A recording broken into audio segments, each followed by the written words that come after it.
Have you ever thought about how local politics is incredibly nuanced and dense? Like, they're talking about these house speakers and stuff, but this doesn't happen unless you participate at the local level. If at the local level you don't decide to go out and vote for your representatives, your state senators, your senators, if you don't decide to do this, city councilors and so on, if you don't get these people in at the government, then your government's not going to function the way that you want it to. Now, let me tell you something. Most people my age, hell, most people who are significantly older than my age don't vote. They don't consider voting. They don't think about the direct impact of voting. And to be honest, it's usually for a good reason. Both parties tend to not, I'm wearing my headphones by the way, tend to not represent the interests, in their view, of the common people. They're not boasting policies that affect the everyday people in a meaningful way. They're just kind of saying, yes, we need free market neoliberalism, but instead, the person butchering and shooting the children down in third world countries should be a woman or a black, gay, trans person. You know, that's the main difference between the Democratic Party and the Republican Party in the US. Both of them are on the side of imperialism. If you look at their voting records, very, very clear. They're both on the side of imperialism, of authoritarian policies like, you know, government surveillance and so on, although there are some principled Republicans that call for, you know, libertarian market reforms while also saying, like, hey, we should also not be doing surveillance and doing these regime change wars. But, like the amount of Ron Pauls that are in the world are incredibly small. You gotta realize that. The amount of, you know, Bernie Sanders-esque folks as well are incredibly small. And even then, he's in a strong minority within the social democratic movement of the United States that says we're going to actually have principles and enact the things that we believe. And even then, Bernie isn't spotless. He supported the bombing of Yugoslavia in the 1990s, you know? And so, like, a lot of younger people, they're looking towards these more, like, social democratic reformist, centrist types, like Alexandria Ocasio-Cortez and so on. But, you know, they believe that that's going to bring some kind of real change. But at the local level, you know, you're not really given choices that are offering policies. Like, they don't even have to be social democratic, left-wing, or left-wing by American standards. They don't have to be policies like that. They just have to actually be policies. Like, what have the Republicans even been bringing to the table? In my state, at least, the reason they keep getting elected is because young people and minorities don't go out there and vote. Like, the people who go out and vote tend to be in their 60s and their 50s, even 50s is sometimes a stretch. You know, 70s. These people are overwhelmingly going to vote right wing. They're going to vote the way their parents did, the way that, you know, everyone did in the 1950s and 60s and so on.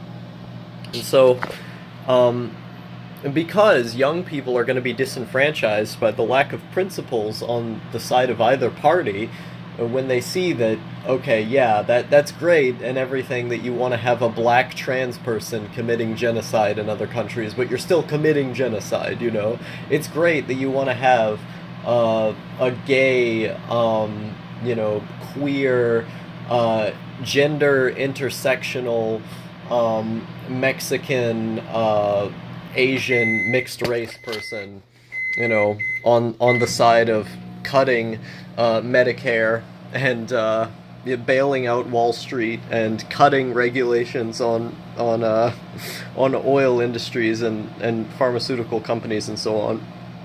You know, it's great in everything that you want to do that, but how is that going to impact me?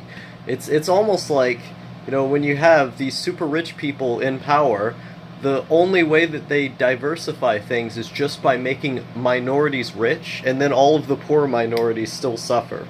I wonder why that is. Could it be the system we live under? You know, so it seems like both parties are supporting this very corporatist line, and they have no charisma whatsoever. That's the other thing. Like they could be corporatists and still excite people. That's the thing. Like, maybe they introduced a really principled corporatist policy, like, oh man, we need to do the flat tax, and the flat tax is gonna save America. Like, imagine like a super charismatic guy running around there saying like, bro, you could be like an entrepreneur yourself, bro. You just gotta do it, bro. Like, if someone like that, which, I mean, most people would not buy into that. Let's be real here. Most people my age would not. But if you had like a really charismatic guy who knew how to use social media, knew how to do things with like words and stuff, you know, you would have someone who could really excite people, get people to turn out, get people to vote for them. I mean, look at Donald Trump. You know, in the debates, people don't mention this very often. That in the debates, he said some totally outsider shit. He was like, lock her up, you know? He was in the debates, and he said, you should be in jail, directly to Hillary's face. Now, I don't think anyone really likes Trump that much, at least on my channel. Maybe some of you do, but you know, for those of you listening who don't, like, I feel like you're underestimating the genius of a line like that, because it really does represent everything against the establishment. You're telling the biggest establishment figure, who's been given all of these perks by the system for so long in her political career, if I were president, you would be in jail. You know, having that snappy remark just right there. I think it was really great. It was a power move. That's the thing, is that people underestimate the importance of saying things like that, is because it really shows you that you're an outsider to the system, that other people are too afraid, too cowardly to directly call out the systems that weaken us. And so when you do that, like when you can be a fake populist like Donald Trump and then mobilize the people through talking in this type of, oh, the creamer's not even opened, okay. But talking in this type of rhetoric that sounds like you're an outsider, that you're a man of the people, change, real change, like in the way that Obama also lied to the people, then you're going to be able to mobilize the people around you. And it doesn't matter if you're on the left or the right. The problem is that the policy ideas and the way with which those policy ideas are presented is incredibly milquetoast on both sides. On one side, it's like a guy standing in front of an operator. So, you know, I think these banks are good people, and blowing up African children is totally based and epic. Is that the word you kids are using these days? Ho, ho, ho. You know, you got that on the Republican side, and then on the Democrats you've got, oh my god, trans people are so cool, and like gay and black people are so cool, dude. Oh my god, yes, yes, slay, slay, queen, slay. You know, then they're also like, oh, by the way, Africans should also be shot, and Hillary did nothing wrong with the beheading of Gaddafi. You know, stuff like that. You know, child sex slavery in Libya. You know, we're all for women's rights here. We love women's rights so much. Women, queens, hold up half the sky, slay, women, queen, intersectionality, slay, ID poll, you know, all these things. And then, in the case of women being sex slaves in Libya as a direct result of NATO intervention, no, we're cool with that. It's a good idea. Totally progressive move. Hey, a woman did it, you know, a woman did those bombing. Totally progressive move. Such a great idea. You know, we really are the defenders of freedom in this world, you know, the freedom to, of course, own the property of a woman. Very progressive. Well, that's the Democratic Party, except they would be saying it in a lot more of a monotone and less loud way that I did. So that's the two sides. And so but literally in this case, both sides are exactly the same, except for one being more quote unquote progressive on social issues. And it's only progressive in name. It's progressive in the sense that it's allowing other races and gender identities and so forth to become rich and powerful and to become imperialists. That's all it is. The poor people, the poor minorities are still going to get fucked over. They've been getting fucked over for all of the years of reforms. Under President Obama, black people were still getting fucked over. Why? Because they were poor. He was allowed to do it because he was not poor. And so that class antagonism, that dynamic is going to continue existing. And so I'm watching this TV here, and I'm watching the people talk about, the councilors in our city council, state senate, think of the children, all this stuff. And I'm just thinking, how is it that I, as a citizen, should recognize my ability to vote and use it to go out there and actually care if none of the people on that ballot are going to be people who I feel like I should fight for? Why do you think it is the Republicans keep winning? It isn't just because of voter suppression. That is a very big element of it. But also, there's no alternative. And so all of the young people, all the people who actually care, who are the most affected by these policies, arguably at this point, are just not going to do anything. All of the boomers are going to come out in droves and be like, oh my God, I remember Ronald Reagan. Ronald Reagan, the greatest president in the world. Are waving their flags and just shoving the next McDonald's burger down their throat. And they're all going to be coming in there in droves to the ballot box, and they're just going to elect the same people again because they view it as a duty. It's something that they've always done, and back in their time it made sense. But for us, it doesn't make any sense because we see the social media element, we see just the media element, and we look at the issues, the policies these people are proposing, if any. Most of the time they don't propose any policies, and no one's excited about it.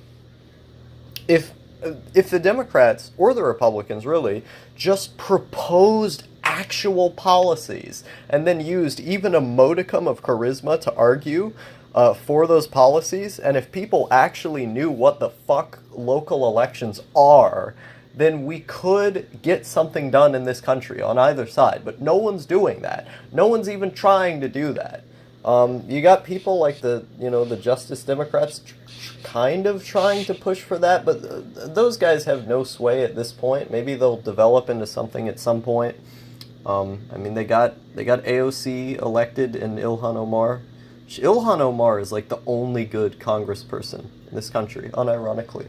I don't like AOC. Ro Khanna is okay. I don't trust him. Ilhan is like literally the only good one.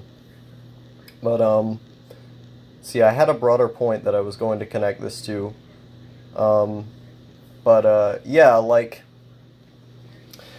feel like if people were educated on what the local elections do, like what their effect on the society is, then I think people would actually go out. And not just that, but if the choices that they were given were real and had real policy, real material impacts on daily life, then they would go do it. They would just go out and vote because those policies would affect their lives and they would be excited about those policies. They would do something, We don't have that right now. We don't have people going out and actually trying to change things because their vote means nothing. Their vote's not going to change anything. And I think, if in schools or just in the media and so forth really emphasized how local elections could affect your life and how they function, And if in those local elections people with that knowledge saw that those candidates actually had ideas and talked about those ideas, then people would vote. But no one's doing it. It's only a small minority within our state or our country who are actually going out and doing it because there's no excitement and no one cares. So you need to make people care. You need to build a sense of authenticity. You need to create a movement, a mass movement that mobilizes all people because they feel that the policies you're introducing are genuine and that you have actual policies, not platitudes, not things you just say to sound good or, you know, things that you don't really believe, but you just kind of say, oh yeah, you know, we want bold ideas. We want new things. Oh yeah, what bold ideas? You're gonna explain that? Citation needed, motherfucker. No, we're not gonna explain that. No, bold ideas. You know, you gotta dream, dude. The America is about dreaming, dude. You gotta dream, dude. You gotta dream, dude. And yeah, that's my problem. That's my problem with local elections. So in most ways, majority of ways, local elections end up defining what happens at the national level. You can get as excited as you want to about any of the presidential candidates that are running in the primary, but they will not be able to get anywhere near as much done if you aren't going out at the local level and trying to, you know, fight for the right judges, fight for the right senators, representatives, governors, and so on. That's the way you mobilize the country and really get things done at the federal level, is that you have a powerful mass movement at the state level, which ultimately affects what's going to happen at the federal level. And if you don't do that, you're not going to get anything done. And I feel like when, you know, people my age are posting about how based and epic Bernie is on Twitter, it's like, dude, you know that Bernie's not going to be able to get done like most of his policy proposals if you don't go out and mobilize and vote at the local level. Because ultimately Congress and the Senate are going to have a large sway over what gets done. Yeah, he can do executive orders and stuff. Those only go so far. You can't do executive orders for absolutely every single thing that you want to do, you know? And so it really is a big predicament in our politics at this moment, because it isn't just that there aren't candidates that represent the people or even have ideas for that matter. It's also that people don't know what the system is. People don't know how they're affected by the system. They're uneducated on the the way the system works. And it's impossible to be excited when you don't have candidates people are talking about, when you don't have candidates that say anything, and when you also don't even know how your local elections function. Like, we didn't even have a civics class when I was in high school. No grade had to take a civics class. You had to take economics, but my history teacher would just make us watch, which he was the economics teacher as well, by the way. He would just make us watch Fox News videos. I wish I was making that up. I wish that was a joke. He literally made us watch Fox News videos about how, socialism is killing Denmark and Germany and stuff, and it's like, oh, look at this, Medicare for all killing Venezuela, dude. And it's like, it was really weird. It's, just swiping all of history under a rug. It's no FDR, that guy didn't exist, he didn't do anything. Hong Kong is the most based and epic country in the world. And we need to make us have the freest market ever, like Hong Kong. Not looking at the fact that Hong Kong is a city. It's not a country, it is a city. It's literally just a city-state. And that the conditions of Hong Kong were extremely specific to allow free market neoliberalism to function properly. The fact that there's a shit ton of land in Hong Kong, but you just aren't allowed to build on it, and so a lot of the buildings that get built are super expensive to live in, that you have to pay out the ass to live in them, because They're only allowed to build in a certain amount of the land. Like, there's all these weird complications that come into it. And so the only argument that these guys can give is like, oh, well, look at Switzerland and Hong Kong. Well, Switzerland is a tax haven. It's a banking, like, the existence of Switzerland has always been entirely neutral on the world stage because they just do everyone's banking. So what kind of argument is that for free markets, you know? And when you look at some of the most powerful economies in the world, in fact, the top 5, a lot of them are that way due to a strong degree of central planning. And so, he would make us watch these really propagandistic videos. And, I mean, I was in a weird part of Tennessee, a pretty low-down place that a lot of people weren't in. But I can't imagine it's that much different for other Southerners out there. I'm sure some of you have had teachers that made you watch like right-wing propaganda, not just like the typical like Red Scare type of stuff that you get in all schools, but like literal like Republicans are good, Democrats are bad, we need to privatize literally everything. Like that was the message we were getting. We watched think tanks like Milton Friedman and John Stossel and this type of nonsense. It would be okay if we just talked about like economics, if we just talked about the way political systems work, but instead I was being taught at the school from this heavily biased angle. Like it shouldn't be biased in either direction. You should just explain how economics and political systems work. We don't even have that. There was no civics class in my school. You didn't get civics. You didn't get explained to how the fucking basics of the United States government works.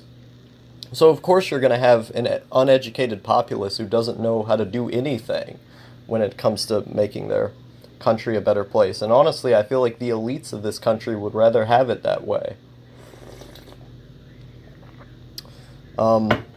That was my rant about local elections.